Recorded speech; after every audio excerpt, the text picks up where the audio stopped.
तर मंडळी, तुम्ही अशी कातळशिल्पे पाहिले आहेत का? यांना मराठीमध्ये विरगळ असे बोलतात. तर हिरोस्टोन नावाने ही जगप्रसिद्ध आहेत. विरगळ ही जनरली एखाद्या वीराला मरण आले तर त्याच्यासाठी बनवली जायची. साधारण विरगळीमध्ये 3 टप्पे असतात.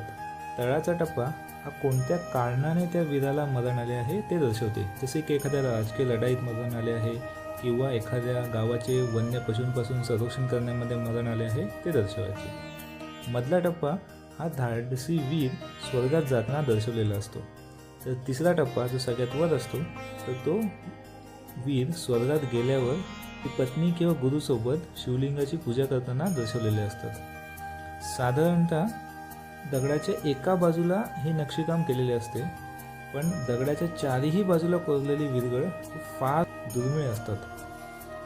ही जी आपणास विरगळ दिसते आहे ही चिपळूणमधील परशुराम मंदिर येथे आहे आणि ही चारही बाजूने कोरलेली एक दुर्मिळ विरगळ आहे. तर आपण नक्की पाहायला या. तर आपणास ही माहिती आवडली असेल तर नक्की लाईक करा आणि इतरांना शेअर करा. धन्यवाद.